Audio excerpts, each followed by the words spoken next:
My sister-in-law. She wants me to pay for her kids' education just because I don't have kids. Well, newsflash here, lady. I don't have to, nor am I ever going to be obligated to pay for the kids you decided to have. First of all, this is my money. I understand your family, but I don't have to give you $1.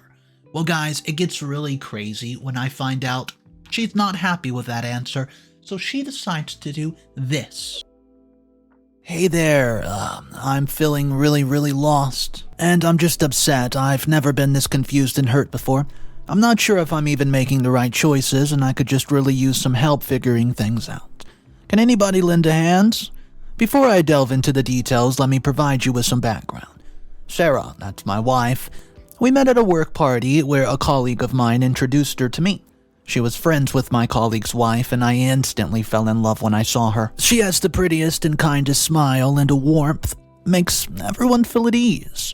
I found out that she was studying to become a nurse, and I was also fresh out of college and had just started working at the time. We hit it off pretty well and have been together for 7 years before deciding to get married. I work in a bank, and over the years we saved up quite a bit and bought a house as a wedding present for ourselves. We've been married for 2 years now with no kids. We want to have kids eventually, but we don't feel any pressure right now to have them anytime soon. We're more focused on our careers, and although my wife's side of the family has been asking us about the quote news, my wife has a large extended family, including several aunts and uncles, her mom, her sister-in-law, and her brother. I lost my parents at a young age and was brought up by my grandparents. They were the most loving and kindest people, and after they passed away, my only family was my wife and her side of the family. I have a few distant cousins, but they all live in different states, and we don't really have a strong connection. One day, as my wife and I were making dinner, we got a call from Sarah's sister-in-law. Well, let's call her Kate and her husband Mike. They said that they were in trouble and needed our help, and it seems that they put a significant amount of money into a project recommended by a friend, believing that it was promising. To finance it, they took out large loans from banks and private individuals, including us. Unfortunately, it turned out to be a pyramid scheme. Now, they're forced to sell their house to cover their losses, and guys, we were shocked to hear the news. Her sister-in-law also borrowed money from us, promising to pay it back next month, and although it was a considerable amount, we decided to let it go as they're in a crisis right now. We offered to let them stay at our place until they could settle into a new place. Kate used to be a school teacher, but she left the job after giving birth to her son. As for my brother-in-law, Mike, he's been switching business every now and then with no luck at any one of them. My wife and I have always been aiding them with financial and non-financial support all these years. They have 2 adorable kids, a son and a daughter. Well, my wife adores and pampers them a lot, so Kate and Mike are very dear to us. The next morning, my wife and I woke up early to clean up the guest room we were using as an office.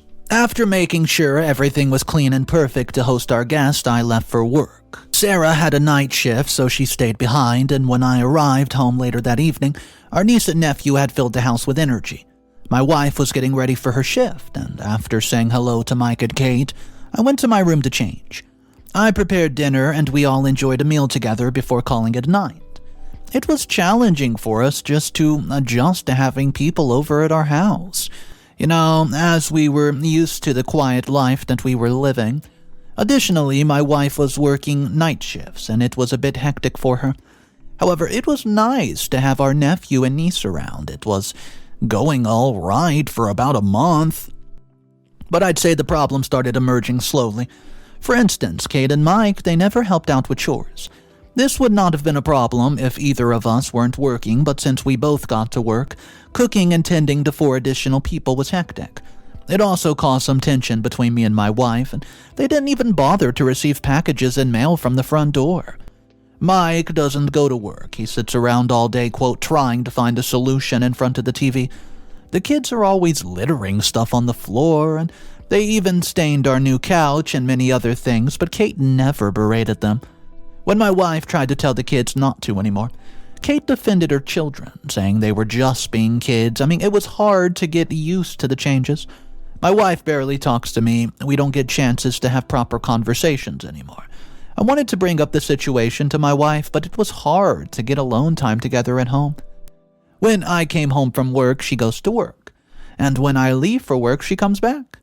My wife requested to be on the day shift as it was getting unhealthy and hectic for her.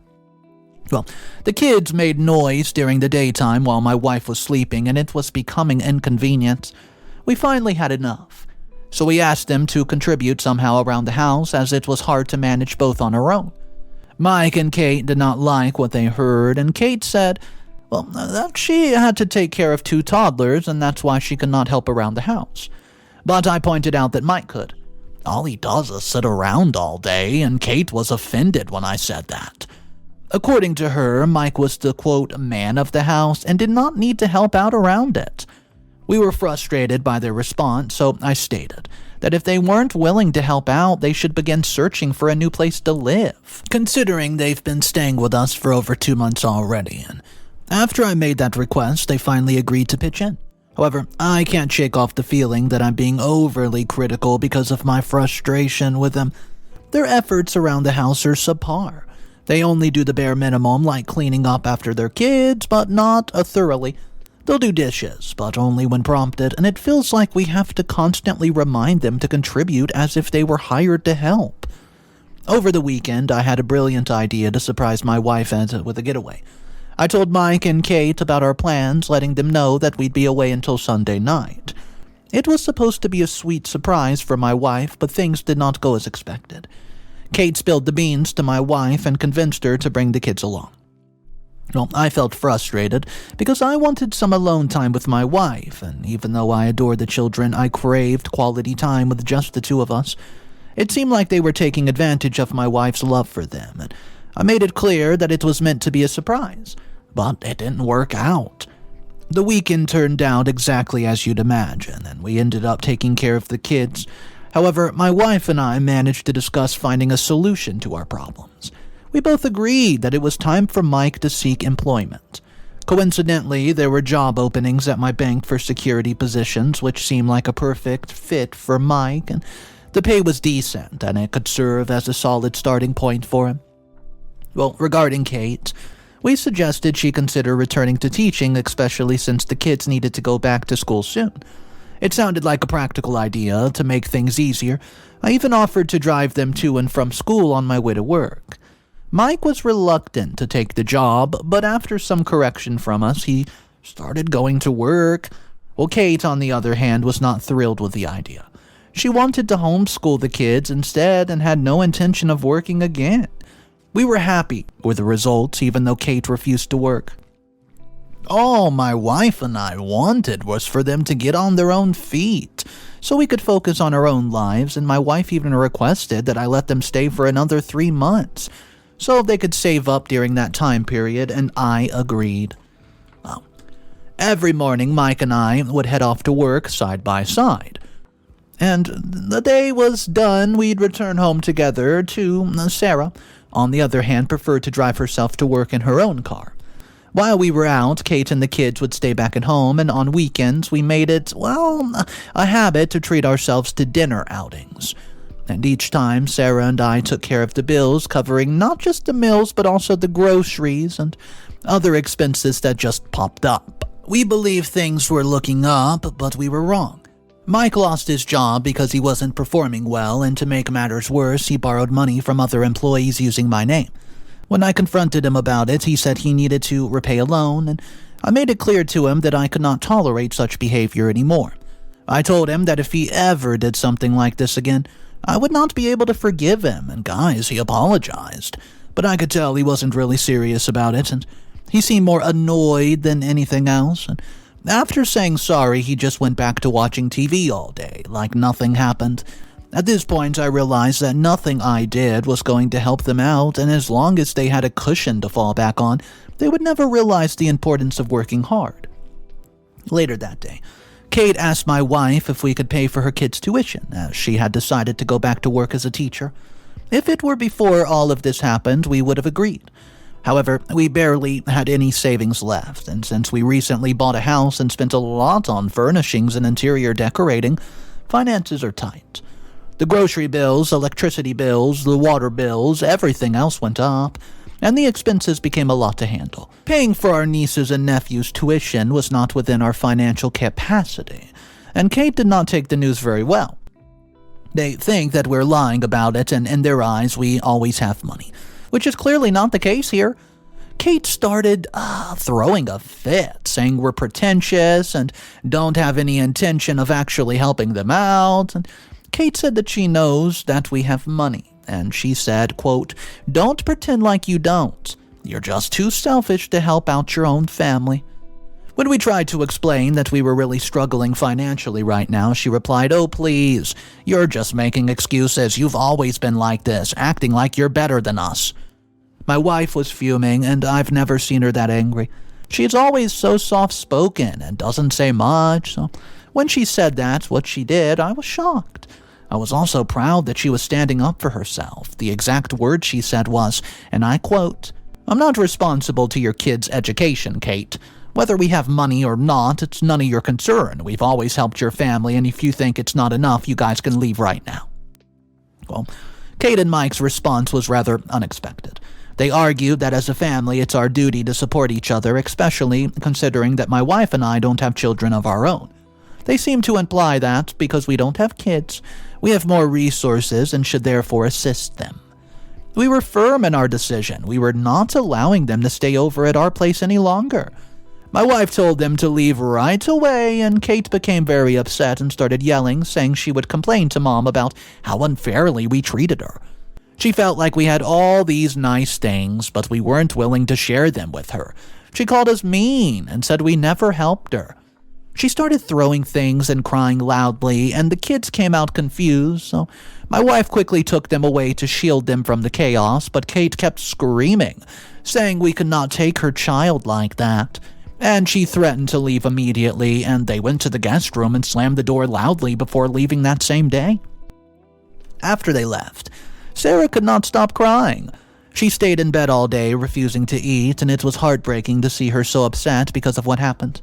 We were both worried sick about where they might be staying now, and it kept us all up all night thinking about it, guys. I couldn't stop thinking about our little niece and nephews either. They're so young. They just don't understand what's going on. It breaks my heart to think of them all caught up in this mess, and I can't help but wonder if we were too harsh. Maybe there was something else that we could have done instead, and the guilt and regret weighed heavily on me. I just wish I could turn back time and handle things differently. What's up, everybody? Mr. Reddito here.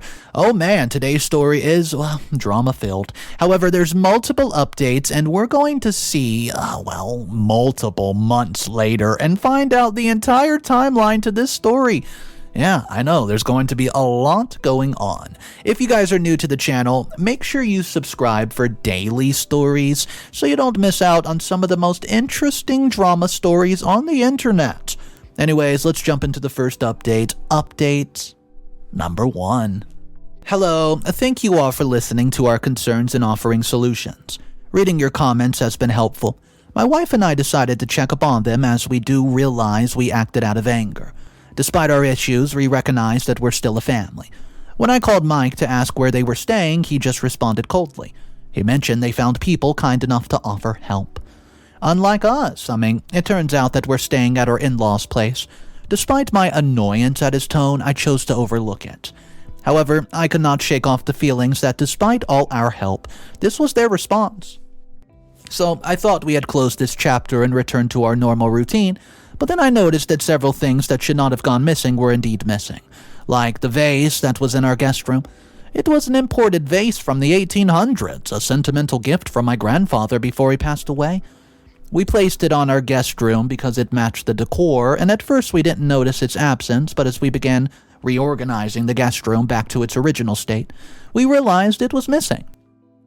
Then we slowly started to notice many other things missing as well. I'm talking jewelry, clothing, and even spoons.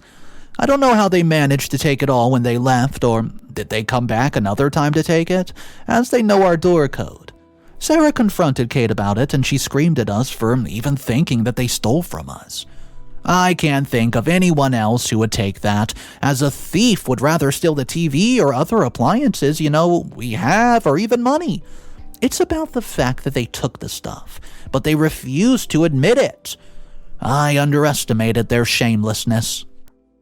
Well, the next day, it was a Sunday, and my wife and I were enjoying a nice brunch when we got a surprise visit from our mother-in-law and a bunch of other relatives. They appeared visibly angry and immediately began scolding my wife harshly. According to my mother-in-law, since she funded my wife's nursing school education and helped her become a nurse, she's now obligated to assist her sister-in-law who is struggling. Especially since we don't have children of our own and they do. We tried to explain that we've always been helping them out for a long time and reminded them of the large sum that they already borrowed from us. We also mentioned how we left them to stay for so many months without contributing anything. However, my mother-in-law seemed biased and had already made up her mind. They looked around, judging our home and accusing us of having money but not wanting to help out. My wife was deeply hurt by my mother-in-law's words. She also mentioned that Mike always called her and thought about her, but she claimed that I was not nice and just manipulated my wife into not liking her family. She even went as far as suggesting that my wife should divorce me. Mother-in-law also mentioned that Kate would never take anything from us like that and that we were wrongfully accusing her. She defended Kate's actions and asserted that they had every right to stay in the house because it was also her daughter's home. When they finally left, my wife and I were left feeling frustrated and deeply wounded. It was like they unleashed all their anger on us and then just walked away, leaving us to deal with all the aftermath. It hurt so much to realize that despite everything that we've done for them, we were left with nobody on our side. It felt like a betrayal that broke us down. To ensure our safety and peace of mind, we took action. We decided to upgrade our security system and change our passcode, and it's unfortunate that we had to take these measures, but we want to do everything we can to prevent something like this from happening again. Right now, we're in the midst of a challenging phase in our lives, and it feels like we're navigating through such a stormy sea, trying to find our way to calm waters. We'll keep you guys updated on this as we strive to overcome these obstacles. You guys have the very kind words, and it's been a source of comfort for us during this difficult time, and we want to express our heartfelt gratitude for our support. It means more to us than words can describe. Thank you for standing by us. Update number 2. Hey, it's been a bit since I've given an update. Things have been really tough for us lately, so after Sarah's mom came over and kept asking us to drop the charges, we needed some time to figure out what to do next. We talked a lot about it and decided to just try to forget about everything and move forward with our lives. But you won't believe what happened next. Seriously, I've never met someone so shameless in my entire days. It's like they don't even care about what they did to us. My wife and I were invited to a birthday party for my colleague's son. While we were there, we discovered that Mike had also borrowed money from him using my name. My colleague assumed that we were aware of it because Mike had claimed he discussed it with us beforehand, and I felt incredibly embarrassed that night, and I made it crystal clear to my colleagues not to lend any more money to him if he asked. We confronted Mike about it. He responded that he had done it a long time ago and thought it was completely fine since he planned to repay it. Well, when I pointed out that the issue was borrowing it under my name, without even discussing it with me, he argued that he thought it was fine because we're family. He said a lot of things, trying to even blackmail me emotionally, and when that didn't work, he cursed and abruptly ended the call. My wife has been feeling really guilty lately. She was the one who suggested we let them stay with us, and now she's blaming herself for everything that's happened. But I kept telling her that our intentions were good, and we couldn't have known things would turn out like this. It's not her fault. The truth is, it's been tough on both of us, and we barely are getting any sleep these days, and it's affecting our ability to focus on our work. It's like this whole situation has taken over our lives, and it's hard to see a way out. And just when you might think it ends there, there's more. Mike and Kate have spread nasty rumors about us to our friends and family. They've claimed that Sarah cannot have a child, and therefore we're jealous of them. They also insinuated that we use them as workers under the guise of helping them by letting them stay with us. It's incredibly hurtful and frustrating to be targeted with such baseless accusations, and we found ourselves no longer invited to the family dinner. and some acquaintances even twisted the story, painting us as the villains. Well, we realized that staying silent and ignoring them would do nothing to stop their slanderous behaviors, so we decided to hire a lawyer and pursue legal actions against them. We're also considering pressing charges for stealing and using names to borrow money. I'll keep you updated on the progress of our case. Final update 1 month later. Hey, after I sued them for defamation and for illegally borrowing money using our name, Kate and Mike started calling us multiple times a day. They even threatened us. I mean, it was scary. Even my mother-in-law and other family members called asking us to drop the charges, but we knew that we had to stand our ground. My mother-in-law kept coming to our house begging us to drop the charges, and it was hard because we loved her. But we had to stay strong, and we almost gave in at one point. But we knew, deep down, that we could not let them get away with what they did, and we knew that they would never stop causing harm if we didn't take action. It was a really tough decision, but we knew it was necessary. Even if it meant things getting even more difficult for us, we couldn't let them continue to hurt us and others without facing any consequences. We had to do what was right, even if it meant risking breaking apart our family. Well, I was at work when our neighbor called us and said, there's some suspicious individuals at our house that they were throwing rocks at the window. Fortunately, our neighbor promptly called the police, and when I arrived, I noticed a police squad car parked outside. Kate and Mike were handcuffed, and Sarah was standing at the front door talking to the police. Her forehead bloodied, and the front yard was chaotic, and with broken glass scattered everywhere. Thankfully, it was just a small scratch. But we decided to go to the hospital just to be sure. My wife's head was fine, and the doctor reassured us that it was a mild concussion, and that everything was okay. Well, this time, my mother-in-law was quiet when she found out Sarah was hurt. However, she did not even berate them either, and it's clear that she won't even consider Kate's actions. I felt pity for my wife for having such a heartless mother. It's heartbreaking to see her not standing up for her own daughter. In such a difficult situation, I'm absolutely furious with Kate and Mike. How could they vandalize our home like that? Guys, the ironic part about all this is that they wore masks and, they used it to try to disguise themselves. What? The police apprehended them and placed them in a jail cell. Additionally, we went to even file a restraint order against them. We're under a tremendous amount of stress, and I fear it'll take a long time to recover from everything we've been through in this short period of time. The court battle went smoothly. Our lawyer, happened to be a good friend of mine, ensured that we would get every single thing back. Well, guys, we went on to win the case. Yep, that's right. We won it. And they had to pay us back all the money that they borrowed from us and return the items that they took and even pay us an additional $5,000 for damages. Mother-in-law came to us in tears, begging us to drop the charges so that her daughter-in-law and son could be released from jail. Now, I'm utterly disgusted by her actions. I mean, how could she disregard the suffering for her other daughter? It's heartbreaking to see her prioritize Kate and Mike's well-being over the safety and the justice, of her own family members. We've made the difficult decision to cut ties with them, and it's better for us and our well-being.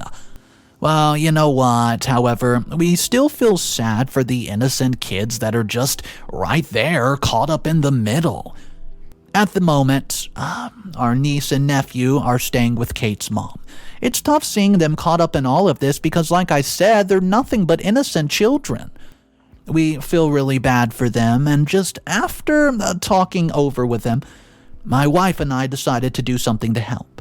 We're going to pay for their schooling for a year. It's our way to try to make things a little easier for them during this really, really rough time. We want to give a big thank you to everybody who supported and listened to us throughout all this. Your kindness, it's meaning a lot to us. Anyways, guys, this will be the very last update that you get from me. Right now, my wife and I are feeling much better. We've learned some tough lessons along the way, especially about setting boundaries and not letting others take advantage of us. Moving forward, we're focused on taking care of ourselves and each other. We're determined to create a more positive, supportive environment for ourselves and those who we care about. We're grateful for the lessons we've learned and hopeful for the future. Anyways, thank you again for your support.